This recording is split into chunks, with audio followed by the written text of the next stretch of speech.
يا مكة يا مكة ما أبهى لقيانا.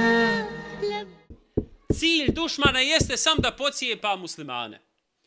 I onda se događalo da se muslimani udružuju sa kršćanima i bore se protiv muslimana dole u Granadi, Valenciji i tako dalje. I to je poznata stvar.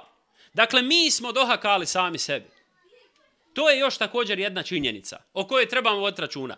Nadovezujući se na ovu činjenicu, treba da znate, trenutačno među muslimane je ubačena klica samouništenja.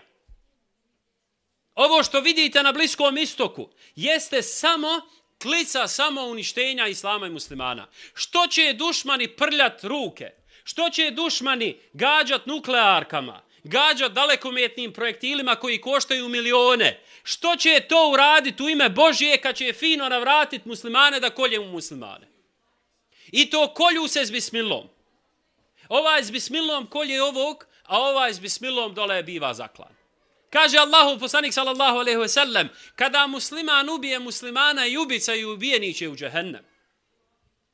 Obojica će u džehennem. Ali to niko ne zna. Danas u stvari samo se znaju probrani hadisi, pojedini hadisi koji uzima neko i služi za svoje neuzubila, činim se, neke čefove. Dakle, klica samouništenja, razdora među muslimanima. يا مكة يا مكة ما أبهى لقيانا.